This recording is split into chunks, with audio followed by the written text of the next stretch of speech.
My name's Tom Seeley. I'm a professor of neurobiology and behavior here at Cornell University. The decision-making process of a swarm of bees is utterly fascinating. What happens is the scout bees fly off of the swarm cluster. They will fly out for great distances, up to several miles. If a scout bee finds a potential home site, she will then return to the swarm cluster and she will announce her discovery to the other scout bees, 1001, 1002, 1003. She's indicating with that dance the location of the potential home site that she's discovered.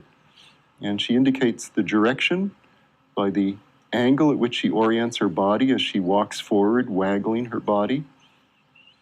And she indicates the distance by how long each one of these waggle runs lasts. A waggle run is that period when she's walking forward, waggling her body back and forth.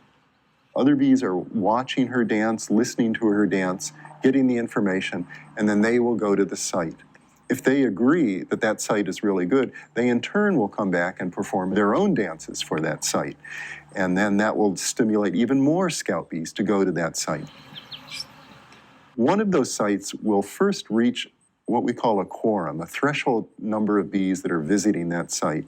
And the bees that are visiting that site, they will sense that, oh, enough bees are visiting this site and thus voting for that site. That tells us that our site is sufficiently popular to be chosen as the home site.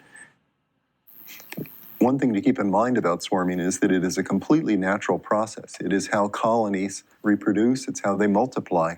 One of the things that the bees do in their decision-making process, which is critical to its success, is that each individual scout bee only votes for a site after she's made her own personal inspection of the site. You don't have any fads of ideas. You never see one scout bee perform a dance to advertise or advocate a site simply because she's seen another bee performing a dance for that site. Any democratic group of humans can work very differently, and that can be a problem.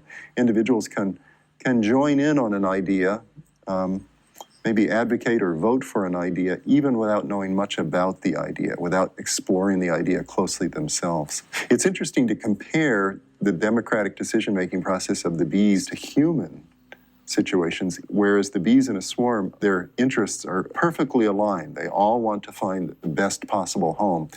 In many human situations, you don't have that. You've got individuals with bedrock differences in their preferences. A lot of mostly honey. We can really tune up our group decision-making by becoming more aware of where we do have commonality of interest and not focusing entirely on the differences of our interest.